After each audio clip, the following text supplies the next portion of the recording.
Good evening, guys. Thank you so much for joining. Please kindly give us a few minutes as we wait for an additional one of our panelists and guests to join.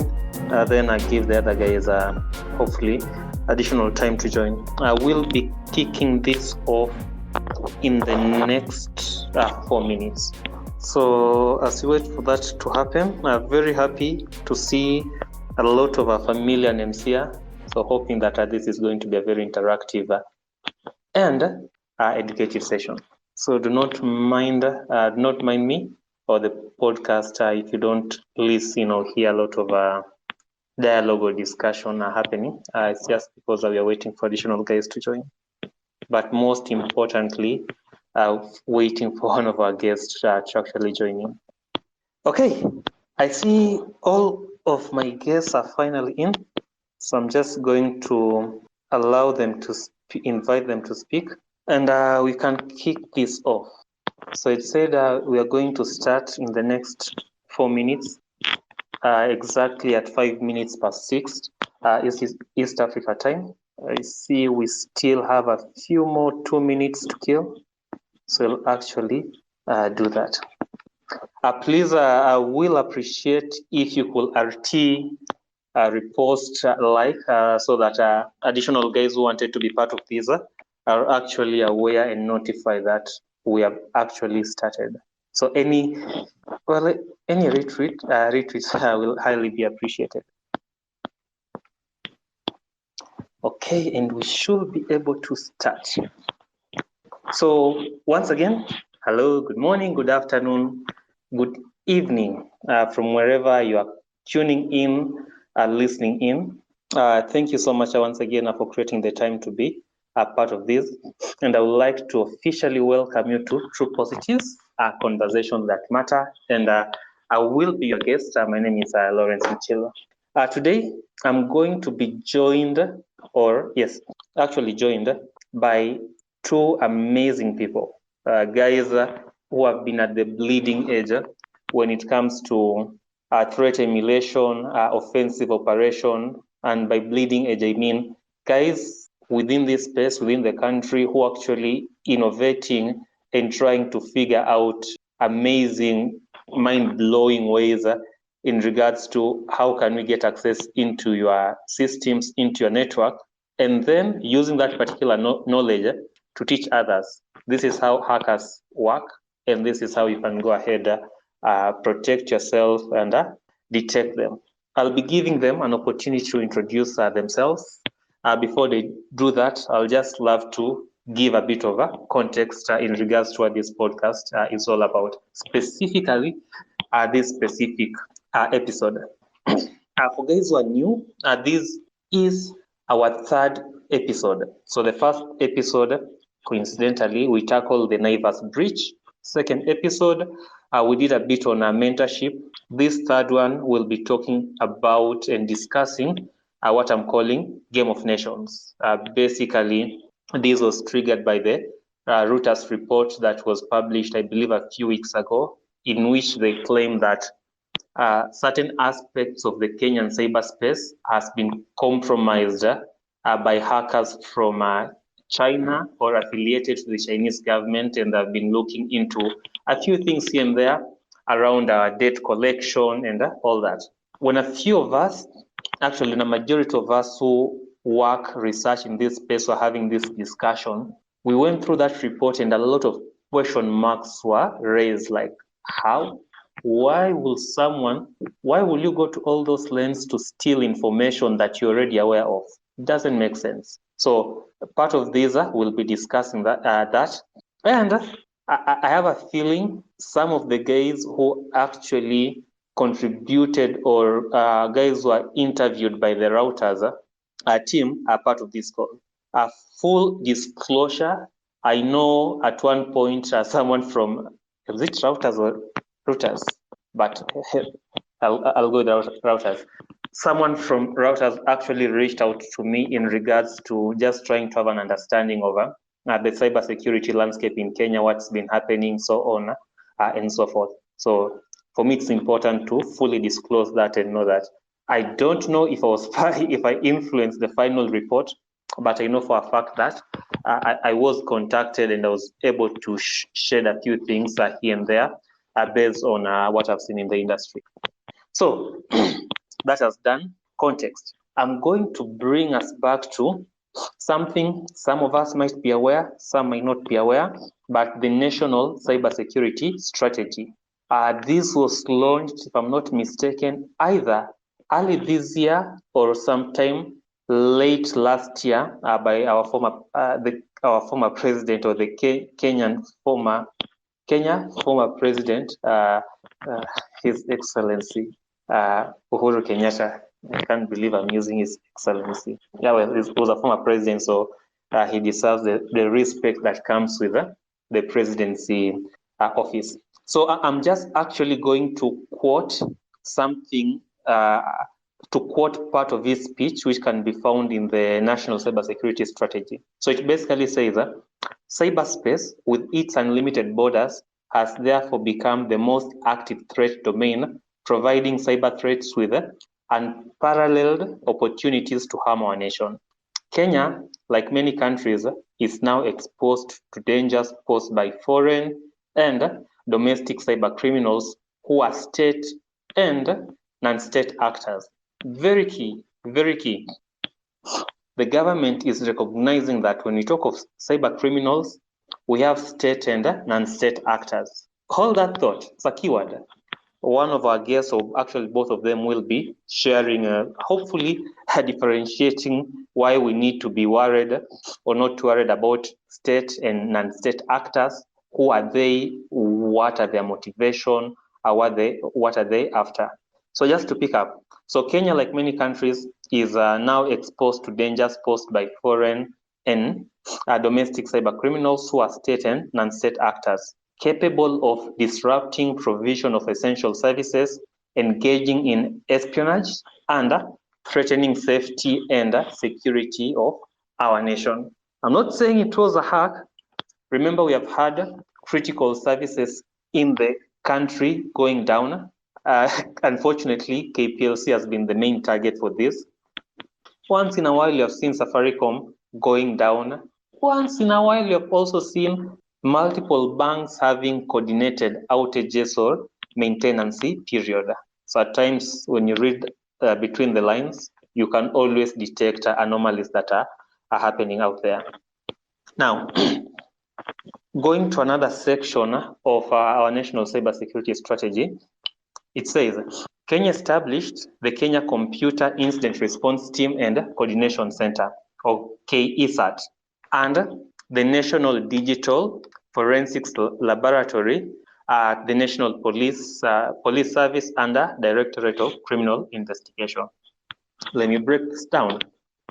As a country, we have a Computer Incident Response Team and Coordination Center. What this basically means is that there is a government-funded entity that you can actually report to computer incidents. So someone has hacked you, government has an office to do that. Tell them so-and-so hacked me, and friendly guys interacting with them, they will try as much as possible to help you.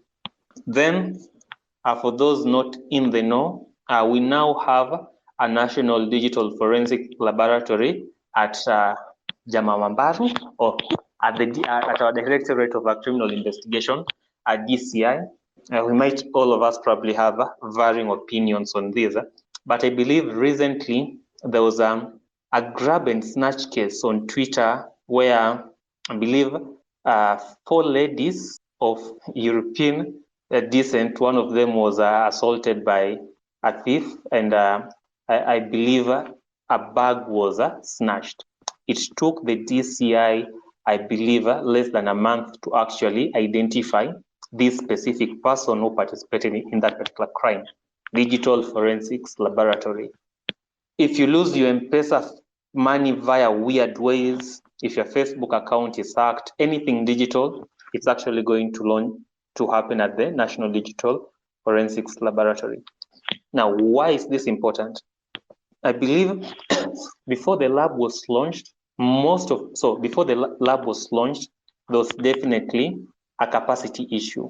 Without a lab, law enforcement could not do thorough investigation. So what happens? A lot of these investigations tend to be outsourced to private third-party bodies to do those particular investigations. In the long run, that really becomes very expensive for the government and for the respective police services. And the ripple effect for this is just speculating. When cost is too high, then there will be a lot of backlog cases because the government just won't have money to pay these specific third-party services for them to do their investigation. So, so we have those three key bodies that you should be aware of: the Kenya Computer Incident Response Team and Coordination Center, our National Digital Forensics Laboratory at the DCI. Now, because government works in very interesting ways, you always, actually not interesting ways, government works as a government. A lot of the things the government does, they need to be supported by legislation. Otherwise, enforcement becomes an issue, litigation, which basically means someone being able to take you to court and based on a crime that has occurred. So to support this, we currently have, and this has been enacted, the Computer Misuse and Cybercrime Act 2018, that actually lays the legal framework for prosecution and just from a law enforcement point of view, even from a citizen point of view, tells you what and probably what you don't need to do. And if you do what you're not meant to do, these are the repercussions. I'm going to mention one last body, the National Computer and Cybercrime Coordination Committee, NC4, and the Secretariat. Now, the NC4 is basically a national authority to spearhead and coordinate cybersecurity matters. Now, why is NC4 important? And why are we adding, for crying out loud? Why are we adding another body? Here is why. The NC4 is a coordination committee, and this committee comprises of the principal secretary in charge of internal security.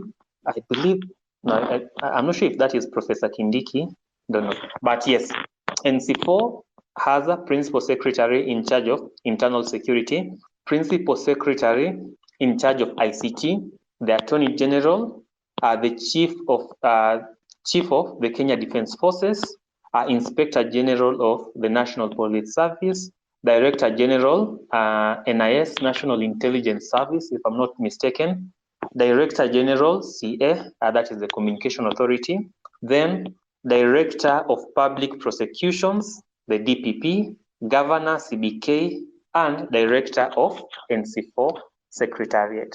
Now, NC4 is meant to be, as Kenyans will say, and guys was old in this case, I will say, NC4 is meant to be Baba Yao. That all NC4 is, I believe, even 5 podcasts on its own, but they are doing amazing job, doing a lot of amazing groundwork, and our future is bright.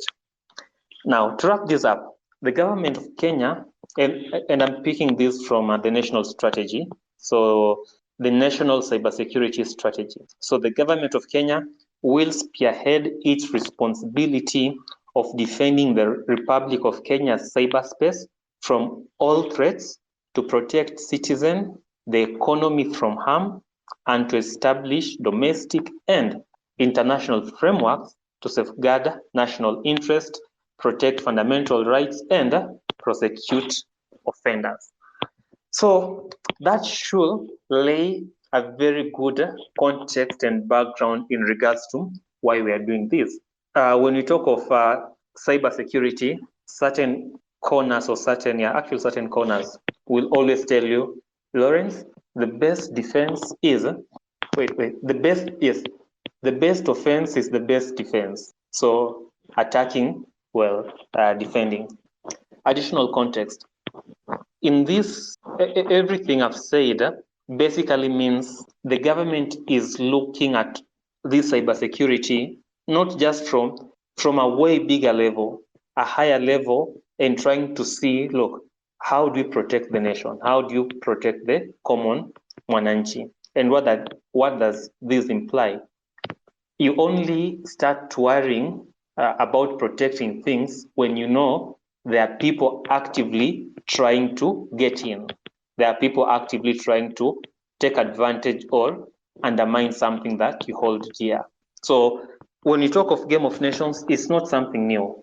It's something that has been happening. It's something that governments are aware and are proactively engaging in different ways of defending the nations. When you talk of defending the nations, and I'm hoping one of my guests today will share more about this. We talk of what? We typically talk of 4 domains, if I'm not wrong. So you defend the air, we have the Kenya Air Force. Defend the land, we have the Kenya Army. Defend the sea, we have Kenya Navy Services. There's actually space. Defend space, which is not cyberspace, space. Developed countries, I believe, like the US have a space force, if I'm not mistaken. Then there's also cyberspace. And now you'll hear things like cyber war, Russia, US, Ukraine, China, some of these developed nations have leveraged cyber warfare to advance their own national interest and foreign policy. Whew, man, that was a mouthful. With that, I would like to welcome our guest, Chucks Labu. Thank you so much for creating the time to be part of this. I know you're doing amazing things. So I would like just to give you time to introduce yourselves, briefly mention what you do, then I'll lead this up from a question and QA point of view. So I'm inviting you to speak. If you're having challenges with that, please let me know. For our guests, as always, if you have questions, please post them in the chat. I'll try my best to respond to all of them. And as always, this podcast is being recorded and will be available on our True Positive podcast. Available on Google Podcast, Spotify, Apple Music, and a few others. Chucks, I see you're already a speaker, so please feel free to unmute and take this away. No problem. Thank you so much for the invite. I'm Chucks. That's the name people give me from the name Gishoke. The problem is that most of the people I was working with overseas wouldn't say Gishoke, so it went all the way from Chucks to Chucks, so that's what people call me. I do cyber, so I love cyber. It's actually like my main hobby. So it's not work to me. It's something I do like every day, something I breathe and dream about every day. So that's who I am. Chucks, thank you so much. Labu, I don't know if you can hear us. Most likely he has a mic problem. No worries. So as wait for Labu. Chucks, I think Labu, you can kill Teams. Teams, I know it kills other programs. Just kill Teams and join in. So Chucks, I'm guessing we should be able to start with you. I'm also seeing a lot of familiar faces who I know they're involved in that whole space of cybersecurity, looking at APTs, doing research. So guys, if you want to share your thoughts, comment, please. I just request to talk, and more than happy to make it enable you. So Chucks, man, I know you have a lot to share. So first thing I would like you to do, a small favor. Yep. Please explain some of the terms you're going to talk or mention. So things like SIGINT, OSINT, HUMINT, so that guys we can prepare then. Please feel free to lead the session. All right. I'm so used to talk because I usually do a lot of trainings and a lot of meetings with people who are in military and intelligence services. And I also read a lot. Like if you look at my Kido, it has more than my tablets and my iPad. They have like thousands and thousands of books in them because I like reading a lot of this stuff because this is actually one of my main things. So I kind of I've got so used speaking military language and intelligence language when I'm dealing with cyber. And I'll try my best to make sure that I do the full name for everything I try with whenever I'm explaining something. So it's actually true. It's right now the domains of warfare and intelligence operations are actually 5. That means land, air, space, and information. Before we used to call it cyber, this is we call it information because of other things which came up like Twitter and rather social media and other things that people use online. So this is actually called the information domain. I'll try to explain to actually ask and make sure that I specify the whole name, the whole meaning for each acronym that we push during the discussion. Chucks, I think I see Labu is back. Labu, if you could grace us with just a brief intro, who you are, what you do, that will be appreciated. Hi, can you hear me? Yes, we can. All right. Apologies for that earlier. I had to leave and connect. I had Chuck's jokes about Teams, so yeah, one of those situations. Good morning, good evening, good afternoon, good night, wherever you've joined us from. Thank you very much, Lawrence, for having us here. My name is Amajit Laburam. Most people know me as Labu. By profession, as Chuck said, we have similar passions as Chuck's. I'm also in the cyberspace. I focus a lot more on the offensive side of operations. So my interest in how threat actors operate in a granular level leads me to discovery of new tactics and opportunities to always constantly learn offensive skills. So that's why I'm like Chuck's in the same field in terms of getting interest in what nation states do so that we can better defend, as you said so in the opening remarks. With that, I'll hand over back to you, Lawrence. Thank you. Thank you so much, Labu. Back to you. When you talk of threat actors and when you talk of APTs, we talk of state versus non-state actors. Could you just please shed more light into that for guys who are not in that specific domain? Yes, thank you, Lawrence, for that, because it's actually a very key distinction between what nation-state actor is and because they're all categorized as threat actors. So there's usually distinctly put into 2 categories. One would be a nation-state-based threat actor who are more interested in intelligence gathering, which I know Chucks is more inclined to understand their operations because that's where he's been having more experience over the years. Then, of course, there's also the financially motivated threat actors. So these are now your ransomware gangs who are more interested in, some of them may be nation state sponsored, but their objective, which is now what matters in this context, is they're more financially motivated, not intelligence gathering. So these are the guys who may come in as soon as they can exploit some vulnerability, gain some form of control over as many assets as they can, then roll out some form of encryption to, then threaten you for financially for either sort of if they've done exfiltration of data, maybe exposing that data publicly, like you've heard with the Medusa case against Kenya Airports Authority. So yeah, that's pretty much what the 2 threat actor groups are, or rather categories are there. Add something on it as well? Yes, please. Thank you, Labu. Now, threat actors, there are 2 types of threat actors. There's AP and Fin group. Fin groups are the ones who are coming after your money. They will try everything they can do, including trying to go after your credit cards. They'll try to go after your M-Pesa. They'll try to go after your banking information, all that stuff. They try to even ransomware you or even do wire transfers from banks. Like when you're dealing with AFT from Africa Financial Threats, who are actually going for banking systems and doing transfers and stuff like that. Those are called thin groups. Now, the APTs are the guys who are working. So one, it could be a defense contracting firm or team. It could be another operation being conducted by a military organization. All of them have what we call the commander's intent so that they can actually execute what they have been given orders to do. And the other one is the intelligence organization or rather an intelligence service or agency which has an objective or a requirement to meet. It could be a counterterrorism issue. It could be an espionage issue. It depends with the commander's intent when they are given those kind of orders. They are called operation order or OPOD when doing those kind of operations. Yeah. Thank you so much, Chucks and Labu, for that. So, Chucks, coming straight to you. So, I know for part of your career, you worked at the Kenyan Cyber Command.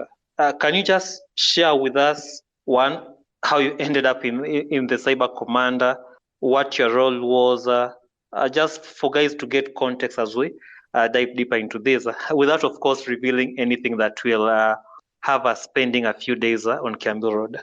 Roger that. Now, before I came back, I was working with NATO. I was just an operator. I can't go much to that right now on a public discussion. But when I was in Kenya, there was a PS called Bitarget Demo. I was supposed to go back, supposed to work from Bahrain, and Bitarget Demo called us. He called a lot of people, actually. I think a lot of guys who are here, some of them were in that meet. That was 2013, and we went there around 6-ish, and the meeting started from 7 in the morning. And Bitarget Kimo told us we have a very huge problem in cyber, especially now as we go to elections, and we really need to into how we can develop capability for the country. And he gave us small assignments to look at, and I gave them some notes, especially the guy who was in charge of Cyber Command. He was called Iska Hodo. And there was this documentation we were supposed to write on how the strategy is supposed to be conducted for capability to build CNO capability for the country.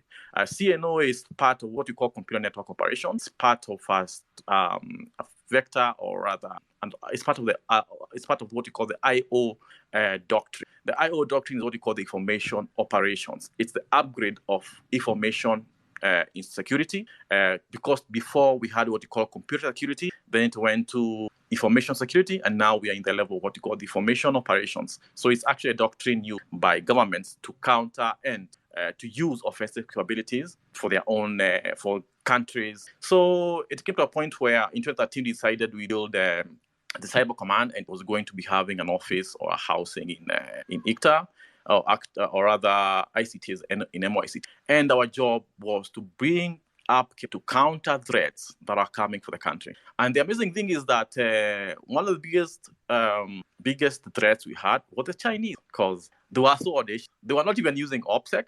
I think they were using one of those backgrounds in PLA, or rather the Chinese military organization for cyber. And these guys were hacking the government from server level. Like we used to do back in the days, where when you want to break into an organization back in the days, you go through the website and then you go to the work groups and stuff like that. So that's what we're doing. They're doing the same thing, because GCN by default, if you have ever worked the government, GCN is so flat that if you are sitting in NYCT, you can reach Deputy President's machine from the office or from NYCT. Or if you are actually in DCI and you're connected to GCN, you can connect to Immigration Office, GCN, which is very, very bad. And so our job was to find ways of defending the nation on cyber domain, or rather the information domain. Back then it was called the cyber domain. And we had to build the team and the capability to do so. And one of the main things that were requested was to counter government, or rather other nations, collecting intelligence from the government office, and because that was the highest part of espionage. And the problem we had more was other fighting the Cyber Command team, or fighting the new idea for building that capability. And it was a little bit stressful, because when you work with other nations, like overseas, you work with the government overseas, you'll find that there is cohesion. And by that time is when we were having the change from Kibaki to the new president, which was President Kenyatta back in 2013. And that's how Cyber Command was started. And the main thing was to build the capability for DCO, which is defensive cyberspace operations, and also OCO, which is offensive cyberspace operations. And we succeeded too, because I remember back in 2016, we had almost 102,000 implants built. Implants are what you build, what you use for operations during collection of intelligence. And we had countered several, including Iranians, including Americans, including European nations, including Chinese, including actually Pakistan and South Africa, who were actually trying to gain access or collecting intelligence from our government infrastructure. So it was a little bit hectic. Yeah, but it was done. Yeah. Thank you. Chucks, thank you so much for that. So just building on top of that. So basically from way back 2013, we can more or less, I believe, confidently say that one, government was aware that other entities, state or not state sponsored, were trying to get intelligence or valuable information from our network.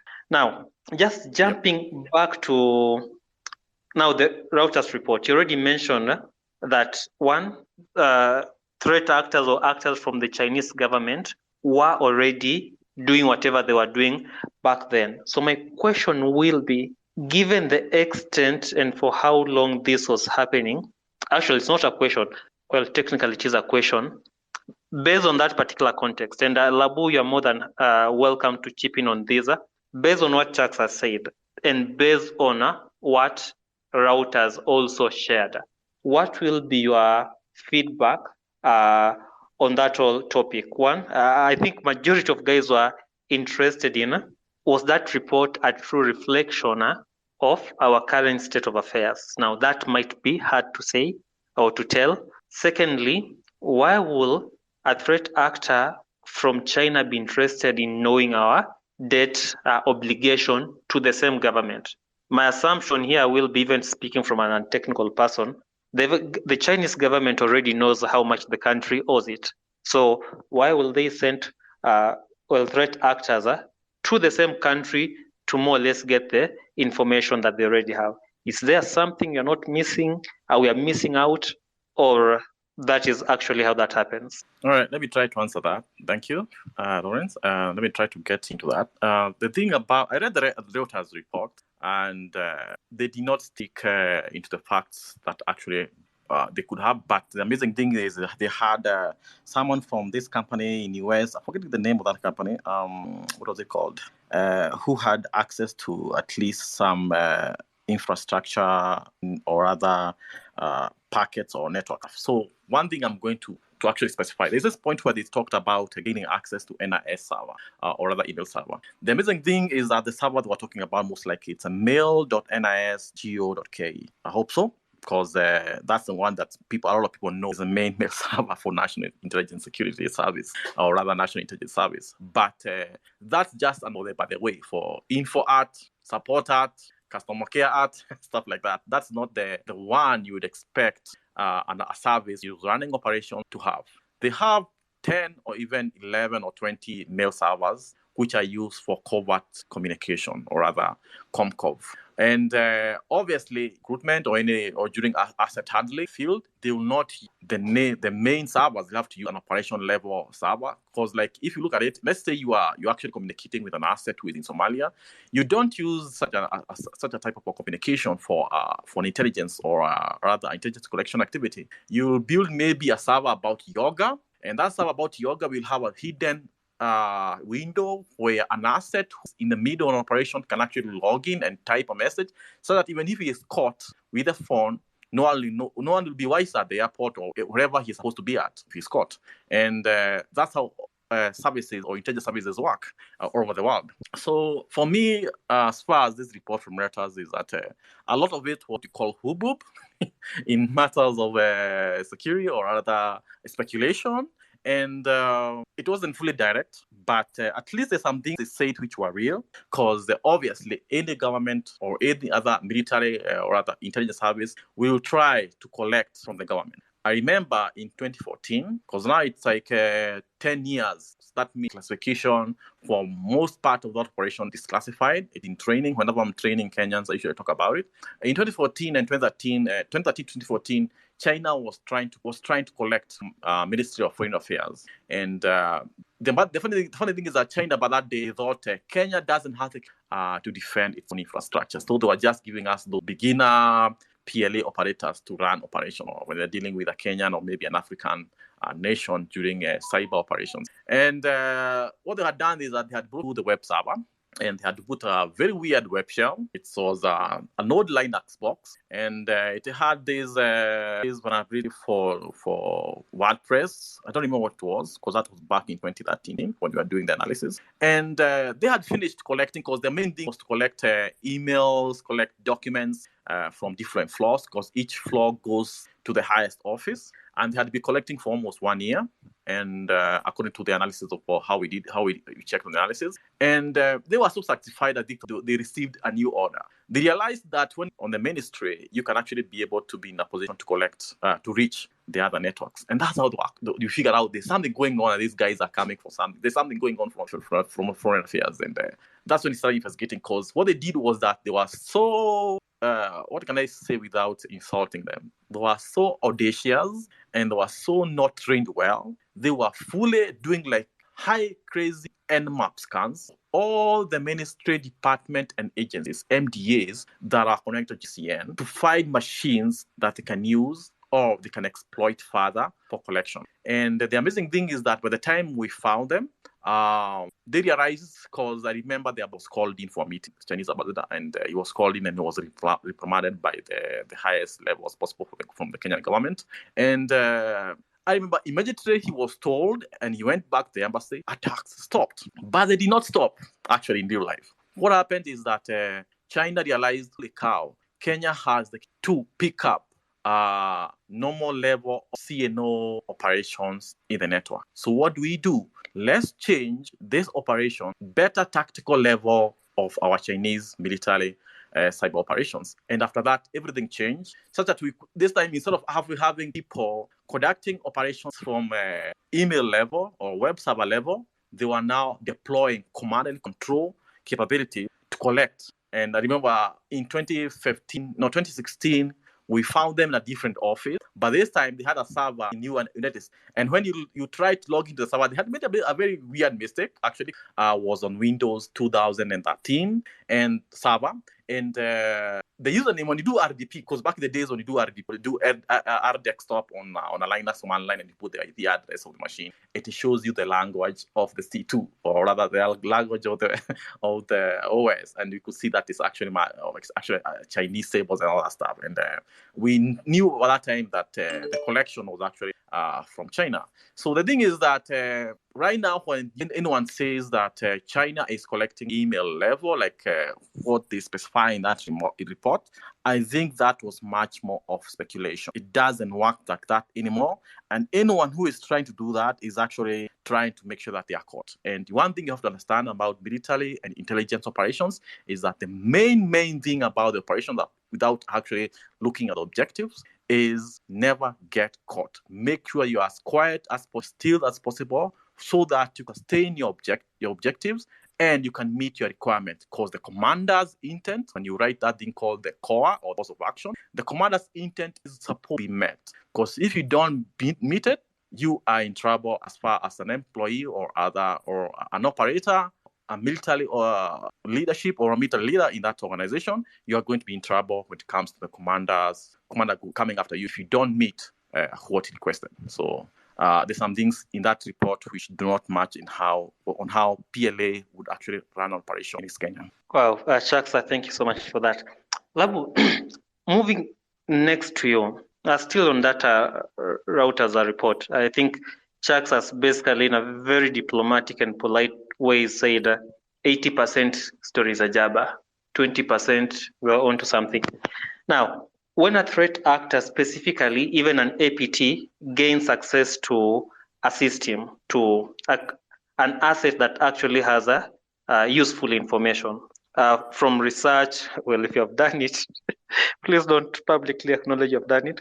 But what are the typical things that APTs will typically look for in order for them to meet the objectives, or as Chuck says, commander's objective? Thank you, Lawrence, for that question. Now, when it comes to that, of course, it all depends on what are the commander's objectives in terms of what are the full target goals. So if it's something like, as you mentioned, if it's an APT, they might be looking into something on intelligence. So of course, any piece of information, be it from files, so these would be documents that are stored on the system that has been compromised, or perhaps on shares that are within that network that the system exists in. So the capability to be able to at least get access to files that may contain any of these sensitive information. So that's on the intelligence gathering aspect. And then, of course, even when it comes to now the whole operation objectives whereby maybe they need to move deeper into the network to access other systems. So they might be having the objective of even getting credentials through access of either vulnerabilities that may exist within other assets on the network, or by even maybe scrapping credentials from within the memory of the machine that has been compromised, or on various softwares, like how people may save passwords on their browsers. So all that is part of their operations, and it'll all be dependent on what their final objective is. Yeah, thank you. Thank you so much, Labu, for that. Just picking up on this, and I think this will be general advice from you or recommendation from you to not only guys who might be targeted, but just standard users. If you're an APT and I wanted to make your your life hard or your operation hard once you gain access to my machine, what recommendations can you put across and just share, just to ensure that even if as an individual, as an organization, or even a government entity, your machine is compromised, what can you do to safeguard yourself, protect yourself to best capabilities? Maybe I'll tackle that first. So from even what the whole subject matter of this talk is about, when we talk of intelligence and information gathering, at the end of the day, as a core aspect of having leverage over your opponents or people you want to understand what they're doing, the more information you have on someone, the better you are prepared to have either the next task of action, so that you can now be better either offense or defend against that.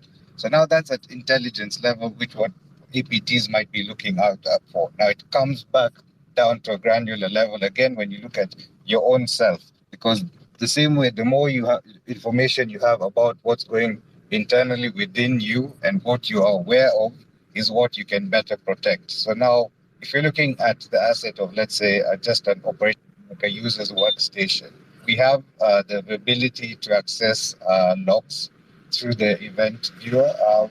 Most operating systems already generate logs so that engineers can either access these to debug and be able to improve their code. So the same thing can be used to understand what sort of malicious actions could be happening on a system. So let's take an example whereby some form of malware has been placed into a system, and it will stick to the context of a Windows operating system right now.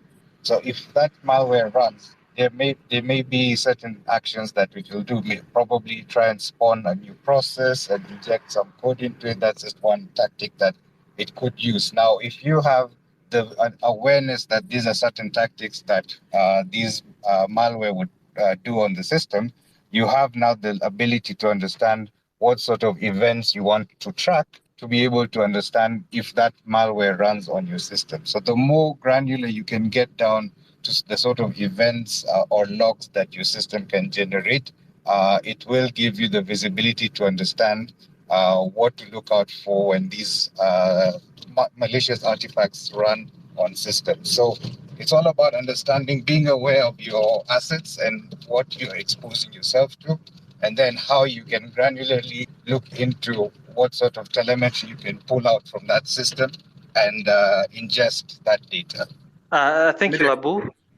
Yes, Chucks? Thank you, Law. Maybe I can add it, Labu. Yeah. Thank you. Chucks? Yep. No, actually, before you do that, let me add a bit of context. So we talked over Ministry of Foreign Affairs. So hypothetically speaking, let's assume we have a high-ranking official from the Ministry of Foreign Affairs in this session, in this space. And tomorrow, so they've heard all of this, they're surprised, like, what? So kumbe ni kubaya, and this is what happens. So tomorrow they're going to the office, they go to the IT guy or security guy. What questions should they be asking? All right. The problem you have in Kenya right now, or rather, not just in Kenya, but actually, all over the world is connect on how cyber works. A lot of people don't understand that cyber as information domain is a warfare domain that can be used by any country to operate for collection of intelligence, or for distractions or any other intent meant by the president or by the presidency or by the country's leadership. So obviously, if you ask an IT guy to tell you what's wrong, the IT guy will never tell you what's wrong. He'll be thinking about, we have a service port open, which you have blocked. But maybe that service port was needed for the mail server. So that's the problem we have. Then they'll go ahead and say, we don't have a firewall. We don't have a router or something that's protecting this 2 days. Or someone actually given out a wireless. It depends with the scenario. So they'll keep asking about all this. Can we change our antivirus? You do all that. But remember, the operation is being done by military and intelligence services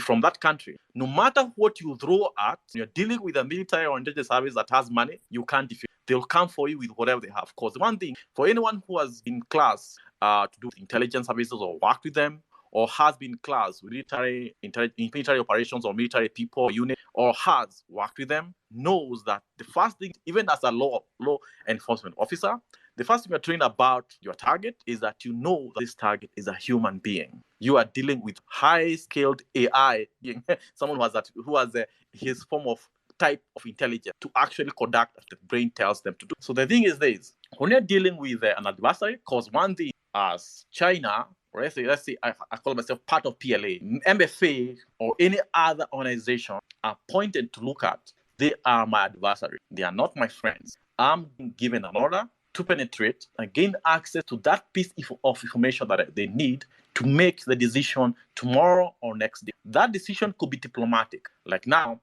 you could have an issue whereby we have a decision that needs to be made about where do we our base of operations in Africa. So what is a PLA told to gain access to all embassies for every African nation around the world? Collect as much information as you can, bring it to us, we put it on our AI, we chunk the data, and we figure out which country. I'm not sure if you're able to hear you. Yeah. Can you hear me? I'm lost. Can you hear me? Is my speaker up? Yes, I can. Probably it was an issue on my end. Yes, sorry, please proceed. As I was saying, they'll crunch all that data after they collect it, and then they'll make a decision of where they can put their base of operations, so that maybe they can run an operation that you're actually conducting in Congo, maybe because of some damos or something like that. So every decision you find military or intelligence decision making that has to do with cyber or has to do with information domain, it's usually very, very hard to protect yourself against an organization which has billions of dollars committed for that operation, when your budget is 10,000 shillings per day or 10,000 shillings per month. And so protecting yourself from military, you have to think in that level of the capability. That's why I remember that there's a time when I was talking to the banking sector in Kenya, and we were dealing that time what you call the African financial threats. The amazing thing about African financial threats or rather even the groups, is that they are very, very noisy. They don't care about whether they are caught or not. Their main job is to make sure that they're able to steal as much money as possible or execute as much ransom as possible. So at that time, I was telling them some banks didn't have the kind of financial capability to counter or to build CDOC. SOC is the Security Operations Center. CDOC is the Cyber Defense Operations Center, which there's a very big difference, which I can explain later.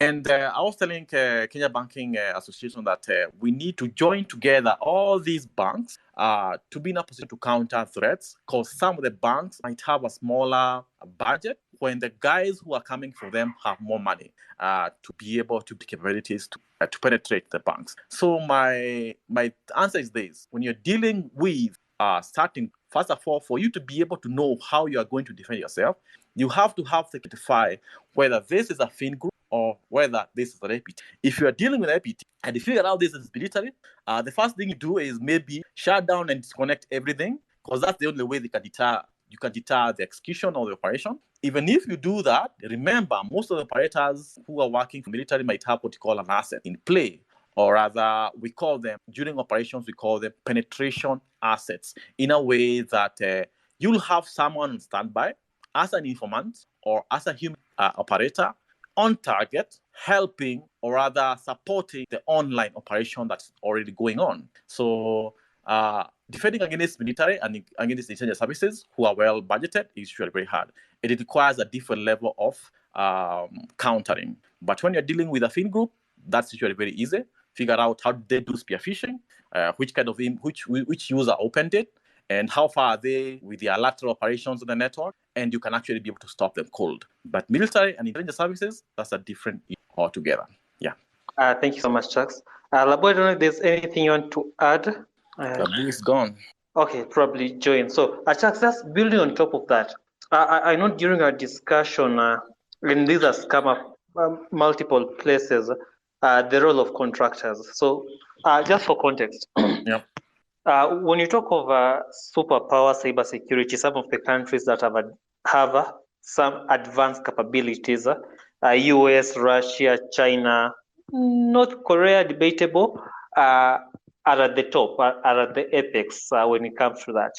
I recall a few years back, and this is a public story, some contractors from the US were contracting for an Arab-based nation.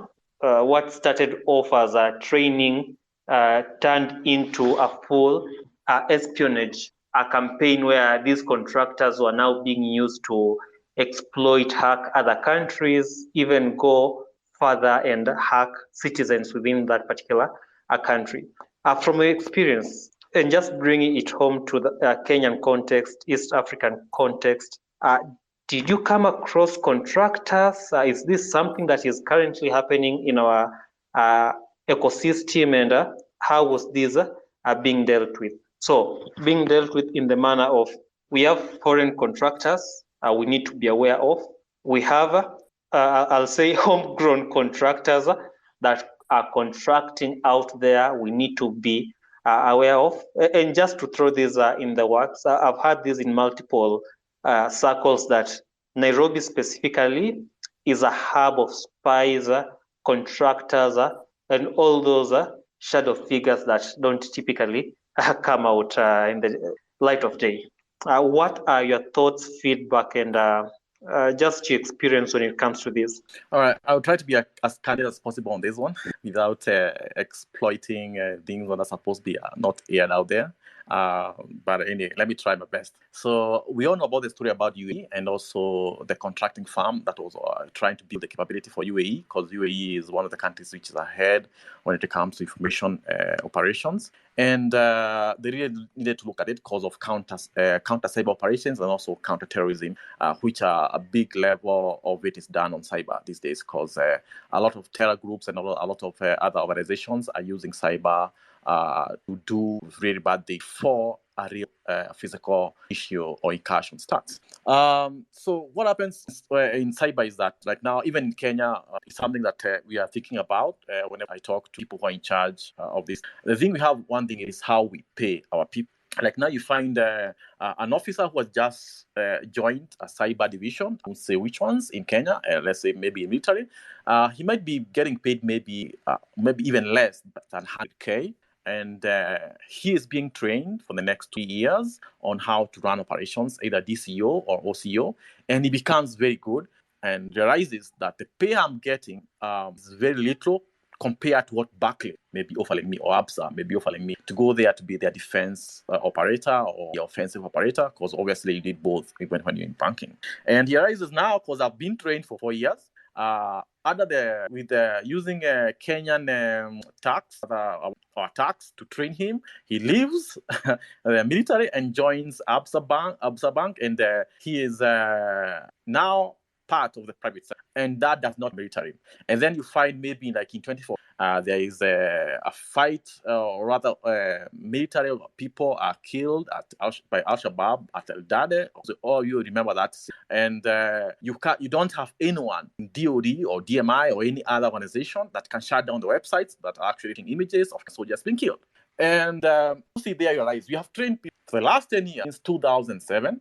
We have been training people on how to shut down websites that jihadis are used to showcase killing of our soldiers. So you wonder, where are all these soldiers we trained since 2007? Then when you look at the names, you realize, oh my God, all these guys, some of them are working in Australia, others are working in Europe, working in US, all that went away. And that's a problem that Israel, Americans, and Europeans have been having. You're training someone, for several years, then they are gone. So what's the key? Is how do you deal with this aspect whereby we are left with negative, even after using all our taxpayers' money to train our officers in operations? So how do we get these guys back into the table? And that's how defense contractor came up. So you find the government will try its best to open companies which are going to staff with people leaving military or intelligence services to come work in private sector, but they are still attached to the military or to the intelligence services, but the pay they are getting is the same as anyone who is in the private sector. And that's why you find, if you have looked at operations of Symphony, 8% of the people who ran that operation came from the private sector to join NSA as part of that operation during the counter ISA on cyber for that operation, OGS, or Growing Symphony, Operation Growing Symphony. That was back in 2016 by Cyber Command in US. So the key is this: when Israel is doing, pick up the guys, military who are already been trained, join them in the defense contracting. Then this defense contracting, since it does not only work for this country, they get contracted with jobs and other jobs outside country in a way that, like now, you can have maybe an organization in Congo that's having a need with something, and they'll hire people from this defensive contracting firm in Nairobi. That is actually it is not yet announced that they are part of the military, and they go inside there and they help with of what the request is all about. So defense contractor is it's one of the advantageous way of keeping people who have already been trained in military or who have been trained in intelligence services, to keep them in the table, or rather near you, in a way that is an emergency. They can laterally move from the defense contract and joining back into the organization they are in from for a special circumstance that they need to deal with at that time. That way, we never get to lose talent. As they say right now, when it comes to information domain, the biggest cyber war we have right now is the war to keep talent, or the war for talent. And that's how cyber, or rather defense contracting firms came about, because it started back in the days during the land, actually during what you call these other physical operations, whereby you're having people going, like now the war in Iraq, where you needed contractors, and maybe you have high trained level operators, and you don't have any more of those, but you have to go now to defense contracting teams to actually pick up people from there so that they can join forces in Iraq. So the same thing is happening right now a lot in cyber, where talent is going to the civilian aspect of organizations, when military and intelligence services are being left with a hole. And I think building a defense contracting capability, even in the country, is going to be very, very, very important. I hope that answers everything I've tried to speak about. Yeah, it does. So just proceeding the discussion, Pegasus. I think Pegasus, one chance, not to preempt you, share more of what Pegasus is, how nation states have used it or abused it.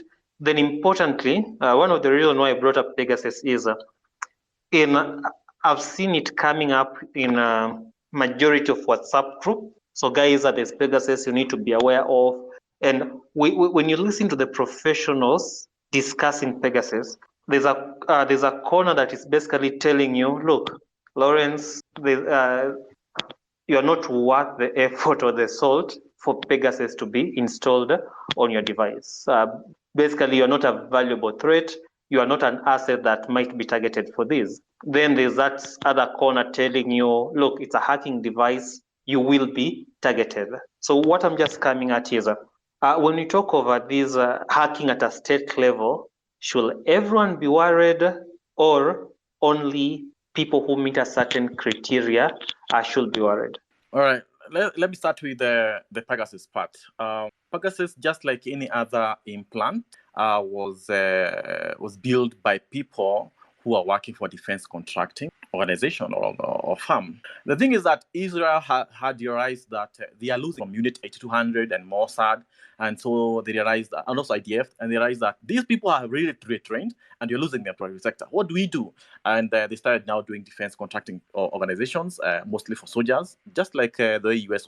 Then early 2000, they started realizing, oh God, we are losing people who know cyber stuff to US companies like Google and everyone. And what do we do about this? So they started now what you call surfaced and budgeted organization being sprung up in Tel Aviv and other places so that they can support the national security for Israel as part of defense contracting, but on cyber. And that's how Pegasus came up. There are so many, because there are also others. It's like there's another one called, I'm forgetting. There's so many in Israel.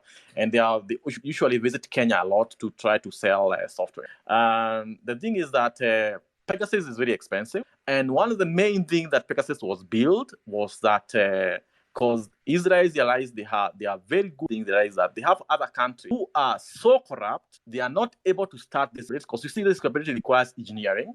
And whenever you try to engineering and you bring political aspect of that engineering to something you're trying to contravance, it gets lost in the translation, because everyone is like discovers here there's money, let's come in. And that's the same thing that happens in Kenya when they try to build organizations which can do that. I'm not going to speak about that right now. I know half people here who know what I'm talking about. And so when it comes to Pegasus, Israel realized there is that gap. So how do we fill that gap?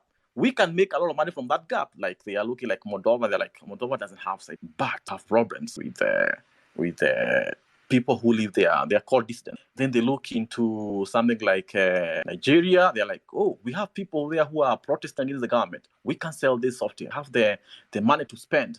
And we can also work with people because they're corrupt, and we can get kickbacks, and we can make money out of this. And that's how Pegasus was being sold. But the problem is that I think for every target, you have to buy a license for that target, or rather to be penetrated. And for a government to actually target you with Pegasus, you have to think, is it okay for us to spend another 1 million or some amount of money to target this guy? He must be a high priority target for us to actually use Pegasus that you've bought for millions and millions of Kenyan shillings, or millions of rand, or millions and millions of Bril, because Bril is the Ethiopian one, because the Ethiopians they're the cousins of Israelis, and they buy a lot of products from Israelis, including trainings. Do we need to use all this money to actually target this guy? He must be a very important target for us to certify that it's okay to use this amount of money to have a license that allows us to target this target. So for anyone to be targeted by Pegasus, you have to be very, very important. Now, that goes round now to national defense operation. I'll go to advise something here. Like in Cyber Command, the one for MYCT that we had built, we were tasked to building as many implants as possible, as many softwares as possible, because when you're conducting operations, there are several stages for operations. So you have to think about which kind of dropper are you going to use, which type of loader are you, and also there are 3 types of implants that are built. There's one which is called the OPE implant. The OPE implant is what you call the operational preparation of environment. That's the implant that actually builds the intelligence on a target and what you're going to use for the next phase of the operation. Then you have the next is called the actions on implant. This is the one that collects screenshots, streaming the desktop or streaming the phone. It's collecting information from your phone or collecting information from your computer. That's data, all that stuff. It's you can also be doing what you call cloning. Cloning is actually very important if you have encrypted stuff that requires some form of communication between server and your endpoint.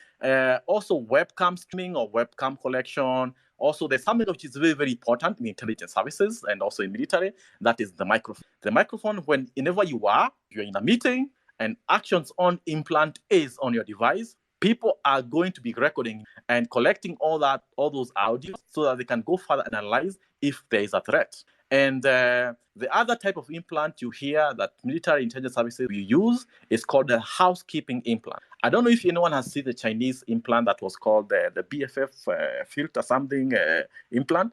That's an example of a housekeeping. But most of the intelligence services and most of the military operations, they use a housekeeping implant that will have a certain level amount. It goes to sleep. Then maybe on 30th of each month, it checks, hey, do you need me? Connect in. If you're not needed, it goes back and shuts down itself. And that's what you call the housekeeping implant. So it depends with the objective, the commander, or rather what you call the commander's intent when you are building the core or course of action to actually know which type of tool they are going to use on a certain target. And that's where we come to something called CONOPS or concepts of operation. When you are building your CONOP documentation, it has to verify what the operation order was, what we call the OPOD. if it maps to what the operations are be for you to actually be certified as a target, then they use whatever tool they have on their arsenal for that operation. I hope that clarifies spectrum for that type of attack or collection. Yeah, it does that. So what I gather is when you're talking of state-led hacking, not everyone is targeted in most cases. At times, it's all about a matter of are you valuable, and is targeting you justifiable also from a costing point of view. So thank you for that. There's also something we call collateral targeting, whereby you are used for the next target. Maybe I can give an example of an operation we did, if that's okay. Of course. Yeah, so we had this target who was very, very important just before the elections. And this guy was connected to some very bad guys, planning some very bad things for the country. And he had switched himself from normal Windows to Mac, and he had hardened them. And he had some machines in a place, I won't say where. And the funny thing is that his secretary, or rather some of the people he worked with, one of them was not so secure. So sometimes they would borrow what you call wireless from the neighbor of the office if their wireless is not working, so that they can actually be able to send emails and stuff. So what he did was that we compromised the other office so that we can wait for the day when they'll use that Wi-Fi, and it happened. We jumped now from that company who had already compromised to gain access to their network, and which means that they were collateral to the next sheeted CNE for collection. It happens in a lot of operations where you have to use someone who is to actually go to the main target. Actually, even in human intelligence operations or human team operations on the ground, you'll use someone who is actually innocent as collateral to gain access to the next person, like a maid. Like if you want to collect information from a guy who is locked up in a house to see what's going on, and you don't have any way to penetrate in, you can pay a maid, and the maid will go in and do whatever you have paid her for. Because obviously, most of the maids are not paid, or rather, housekeepers are not paid so well. So if you tell her, we'll give you 100,000, you go and drop this listener to his office when you're cleaning, and you're going to pay you if you do it. And they do it. And that's the same way cyber operations work. So you find that sometimes you can be a collateral, innocent bystander. You are compromised. Yeah. Very good you actually brought that up.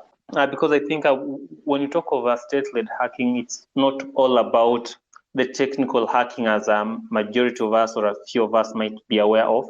Exactly. There are different cases that there are different ways a state can use.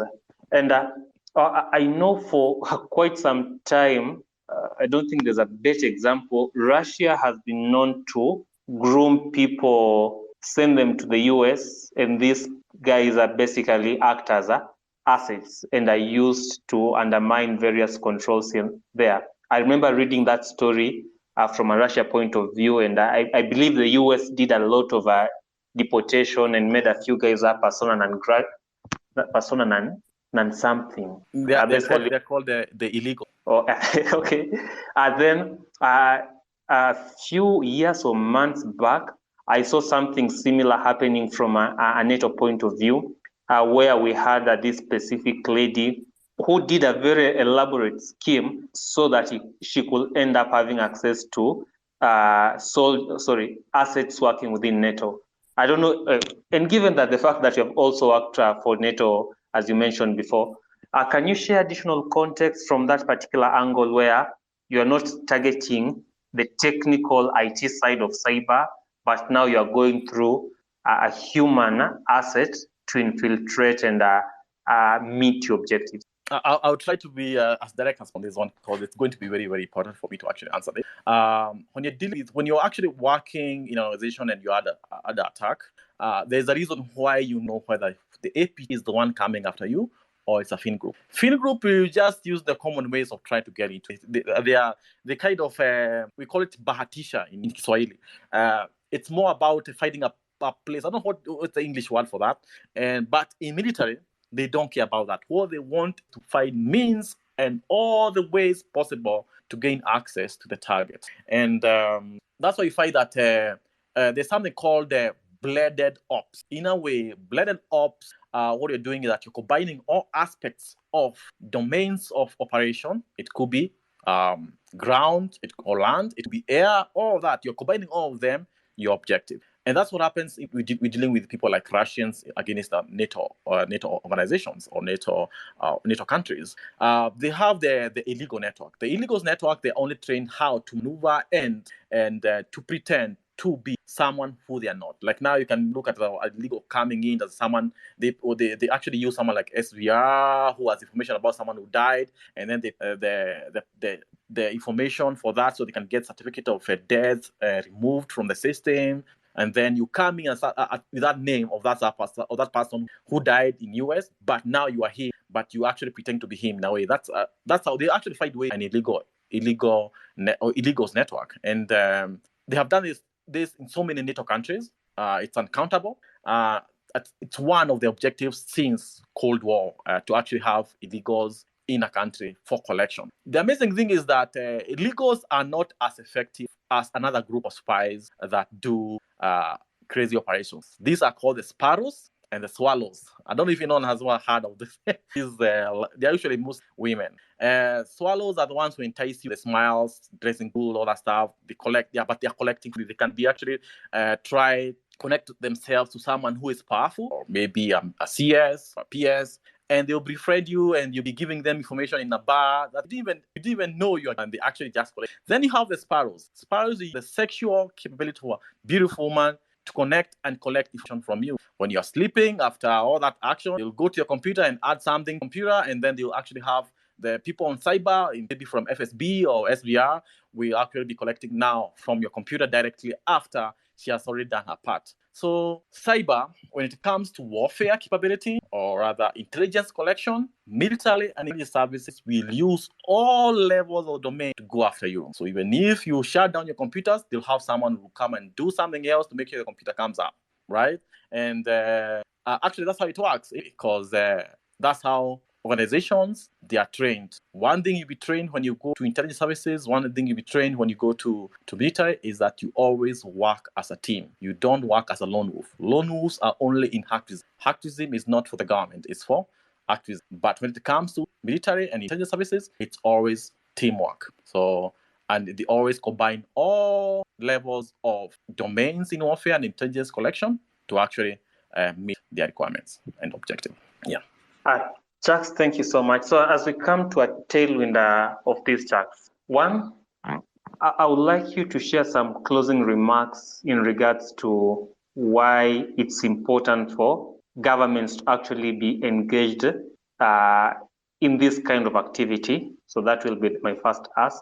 A second ask, I've heard it mentioned that in at times when your governments and operators are doing this kind of operation, it's actually possible for you to run into other operators from different countries. I will be interested to know, so you are maybe doing what you're meant to do, then you run into an operator from a different country. Do you kick them out? Do you acknowledge each other and continue with your objectives? What's the modus operandi there?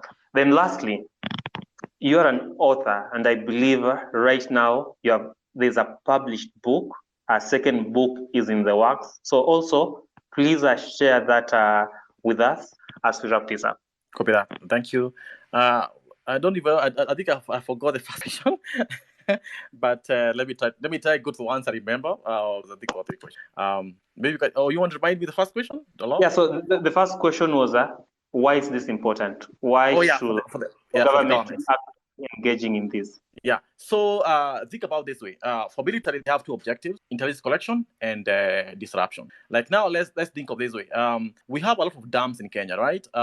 Which are actually big, and they actually kind of man computer systems. And let's say Somalia is like, no, we need to extend our borders to Kenya, and Kenya has to be part of us. Or let's say Uganda tries to do. So what's the first thing they do? They'll try to figure out things that they can use disruptors. First of all, they'll try to shut down the OGCN, and then that means messing up with IFMIX. Then they'll try to go after CBK, shut down CBK communication to other banks, and then they will try to do destruction operations on our dams, and then they will try to disrupt Safaricom and M-Pesa services, and then disrupt other important occasional organizations, like send wipers. Like imagine wiping C network. That would cause chaos.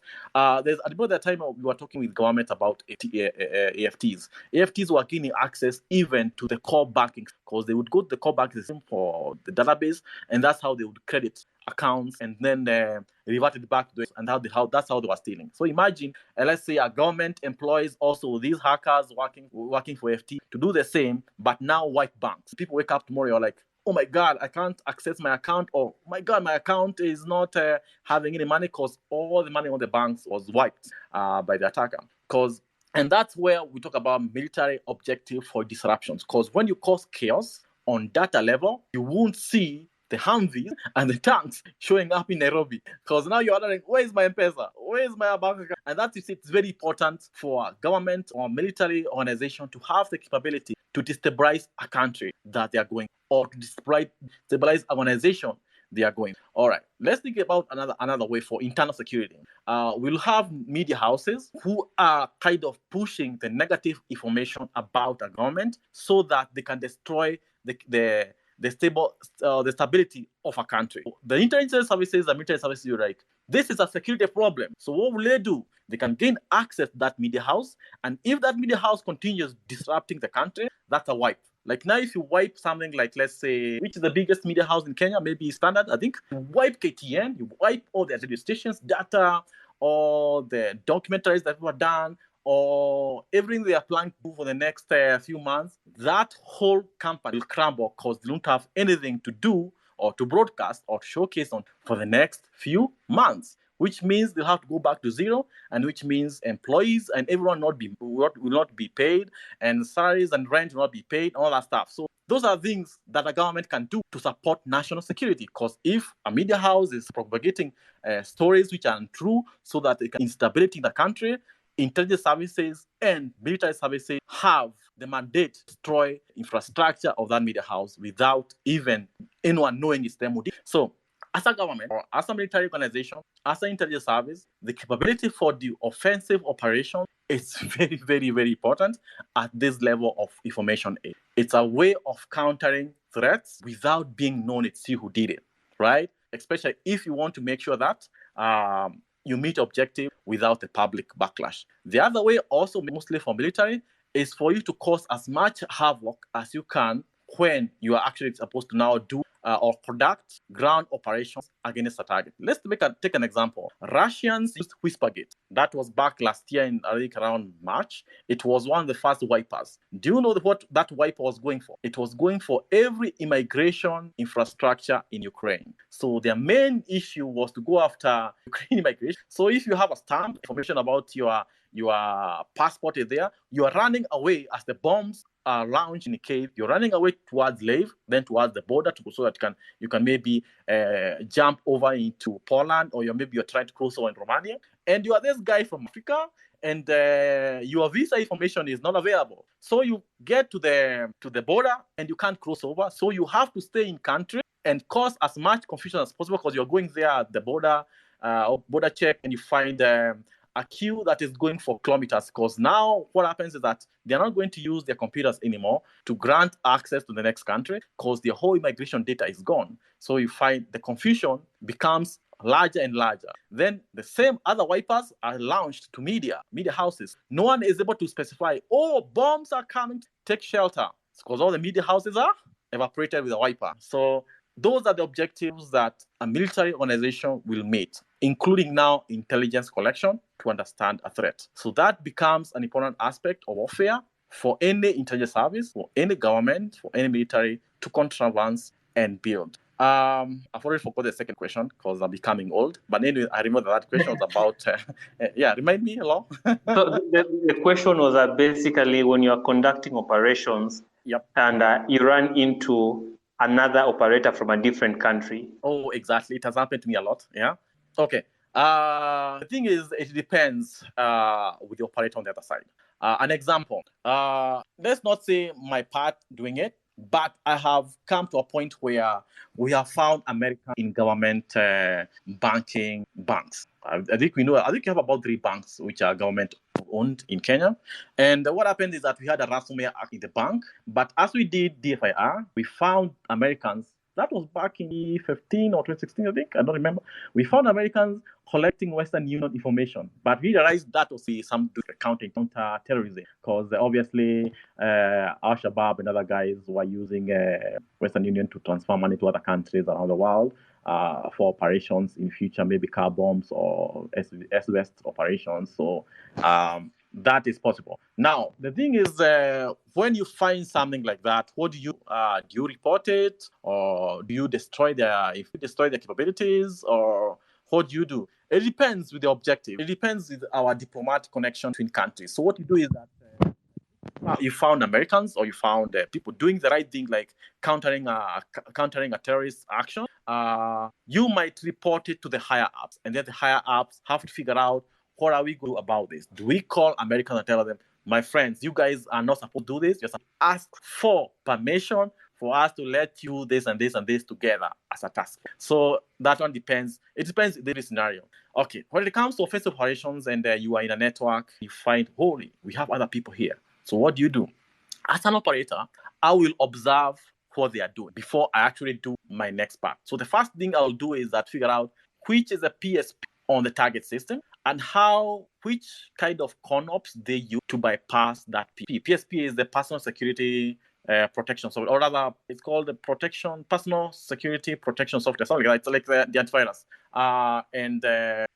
So you try to figure out what is the other party doing. What are they actually going for? So observing that helps you understand, are they going if you are there, or if you actually with them on the network. So you don't destroy their access, because when you destroy their access, they might make noise on the network. And that means if they make noise on the network, you'll also be found out by the people trying to defend the infrastructure. So covert operations are actually, OCO being a covert operation is actually you're supposed to be silent all the time when you're actually running an operation with collection of intelligence, depending on the objectives from the commander's intent.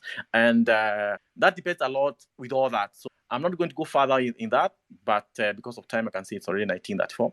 And I'll go back now to my books directly. One of the things that I realized that made me start writing books is that I realized talking to 2 or 3 people or in a class doesn't make as much impact, because we have a very big gap when it comes to cyber and the security of the country. A lot of things are going very wrong, and if you don't educate people after you have gone through the same experiences, what happens is that the same mistakes are made all the time. And that's one of the reasons I realized that we need to start doing more knowledge transfer. And the best knowledge transfer is by educating people, by giving them examples. Now, the problem is that when I'm training people with examples of what I've gone through, and most of the people I train are people military, intelligence services. I rarely train private sector. So obviously in private sector, I cannot be able to release all this, most of the classified info to the public. So what's the best way to give examples? Using classified information reverted back to a storyline. That's fiction. And that's how they started coming out. And the first book being The Confederate. I remember writing Confederate, Vanessa was studying the service for France. And I was talking with some of the guys as I wrote the first 2 chapters. That was back in 2021. And they told me, my God, Chuck, this book is going to be very difficult for anyone who is just beginning up. Why don't we change it up to something beginner level, like hack reasoning? And that's how Confederate was born. It became a hack reasoning story instead of an intelligence operation, ongoing CNO operation. And that's how it is right now. Vanessa is hacked together with her late boyfriend Alex, and they get themselves in trouble because of hacking to Somalia government. And as you know, Somalia, Kenya, Uganda, and other East African countries have what you call an intelligence attack, a joint intelligence task force, which is used to counter threats that come to Kenya. Or to any other African system or other African organization or African government or something like that. That's how the Confederate was born. So I'm now working different book, which is now going to be much more real hardcore, which actually explains most of this we have discussed here. It's going to be in a different series altogether, but it's going to be now more military and intelligence service operation in the information domain. I hope a lot of that has answered all the questions I was get into for the last check. Yeah, sure. So, so for guys who want to access the Confederate, where can they access it? Then, lastly, Yeah. I know you also received this request for guys who are interested in creating a career path that is aligned or closely tied to military intelligence services. What will be your advice and recommendation? Actually, this is an important question. That's the first important question I'm going to make sure I take care of before I go back to the books. The amazing thing is this: Kenya government need people who can do things, who can do cyber stuff. Because we have people who are there, but the problem is that those people who are there are what we call suits. Suits are people, their job is just to talk, and they'll Google stuff and memorize those things they have good, and then come talk about them to the leadership. But we don't have on keyboard operators. Like back in the days, we used to talk about the best developers. Back in the days, the best developer are what you call the bedroom developers. That's the same thing in cyber. You find that the guys who talk there a lot, like the guys who are always talking much in the media and all that stuff, these are what you call people who have copied the internet to come and talk about them, but they're not actual operators. We need people who can operate. You are given a problem, there's a problem statement that has already been. Which ideas can we use to build the capability to actually overcome this problem? Those are the kind of people. And we need a lot of people in government who can do that. And to join up, just over yourself, go in and look for a way you can actually get in. And when you get in, start getting clearances to actually be in a position to work in complex situations. And as you do that, learn how to actually figure out the people who are doing bullshit and the people who are actually working for the nation. Because 80% of the people who are in government will actually be bullshit, but there are only about 20 to 10% who are actually going to be doing the real work. Follow those people in the real work, because the more good work you do, the more you learn. And the more you learn, the more you become better in cyber. Because cyber is not a political thing. It's math and science. And math and science requires research, studies, a lot of reading and practice. And that's what we require for our national defense as far as information domain is concerned. All right. I think that answers that question, right? It does. Yeah. Maybe Chucks, correct me if I'm wrong, but just to add on top of that. So I know our military, the Kenya Defense Forces, recruits specialists, and these specialists actually end up doing a lot of cyber things, intelligence things. So that's an angle that can be considered. I know they have an age bracket, I think around 20. You have to be less than 29 years old, so factor that in mind. DCI, they have forensics people, they have computer people. Last discussion I had with a DCI guy was, at the moment, you have to be someone in law enforcement. So you have to be a cop for you to reach or to work basically in that laboratory. That's why when you go there, you are talking to Inspector so-and-so. So that's also an angle for guys who want to take the law enforcement point approach. National Intelligence Service, they do recruit, but I believe from experience, their recruitment is very low key with a lot of mystery going around there. But they actually look for talent. I've been told they proactively look for talent.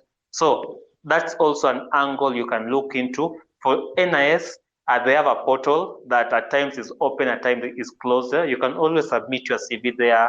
If it matches the criteria, I'm told they typically reach out and set up a few sessions with you here and there. So for guys who are considering that particular approach, working in that particular space, that's an opportunity. Something else I've heard from the guys who I've talked to, so a lot of government, law enforcement, KDF are also looking into avenues, not speaking on their behalf, but just rumors I've heard. They're also looking for more engaging, very fluid avenues to interact with the community. So hopefully, if you're talking to those people, you can influence decisions. Maybe it's something that can be fast-tracked, just to ensure that it's easier for civilians who are interested in contributing back to the nation to get an opportunity to contribute if they have passed a specific threshold. Chucks mentioned also third-party entities being formed. I know majority of the organizations I've talked about, they have third-party entities that hire contractors out there. So hopefully these third-party entities become public information, and hiring there becomes hopefully more transparent. So Chucks, I just wanted to add that on top of what you've mentioned. If I've erred, please let me know, but we can proceed to talk about the books and we wrap it up. No problem. The key mostly, if you want to work with the government, is helping out. Just go there and help. Then from there, get the connections and rise up, clearances and rise up and continue all that. And that's how it goes. Nothing will come in life. If you want something good, you have to fight for it. All right. About getting books, you can actually be able to ship from Amazon. It's okay. You can ship directly from Amazon. Sometimes I usually ship several books for everyone, and I sign them for people. And like the last few weeks, I've signed over 150, almost 200 books in Kenya, and I'm supposed to sign another 20 next week. I think it's supposed to be for military guys, and I've already ordered the shipment and it's coming in. But if you want a copy right now, because I don't have any copies remaining with me or on me right now, you can get them from Nuria Kenya. If you go to nuriakenya.com, you can be able to find a version of Confederate. One thing you have to know about Confederate is that it's very simply written in a way that is not complex as what you're going to find in the next intelligence books, because it's meant to be for people who are just beginning up. People want to understand how defensive cyber operations work, how recruitment of assets is actually done by maybe people like the Kenya Police or other DCI organizations like ATPU. But that you mean it's someone called Inspector Letui, and how he was able to recruit this call girl, because this call girl has access to Somalian embassy in Kenya, and he was collecting intelligence using her as a penetration asset. Also, it actually, every chapter has a section where if there's a name like an implant, the implant name, that reasoning of how the implant was in the book and what it is, it's explained well there. So the book is basically for people who are just beginning up, who want to understand cyber operations, either defensive or defensive. And right now, there are so many copies at Nuria, and you can go and order them. And in case you need a copy from me, most likely next week, but one, that's when I'll be signing in new copies for other organizations. But next week, I'm supposed to bring in 20 copies from the mill, and I think because they've already been booked, I'll have to go and go sign them and stuff. But you can book them and buy them from Nuria, and they actually ship in for you, and they bring it to your house. Yeah, nuriakenya.com. Yeah, thank you, Law. Okay, Chucks, thank you so much. So we have come to an end of this. So I'd just like to appreciate Chucks and Labu. One, honoring us with their presence, knowledge, feedback, and experience as far as this is concerned. And also our listeners, thank you so much for always tuning in to this. And we hope to continue with this and see you in the next session. With that, thank you so much, everyone. Have yourself a lovely rest of the day. As always, this podcast is going to be this space is going to be uploaded on our podcasting platform, so be on the lookout for that. If you missed it, no worries. If you want to contribute to it, you have ideas, improvement, feedback, DM me. I'm always open to such feedback to make this grow. Thank you so much, and have a lovely rest of the day. Bye.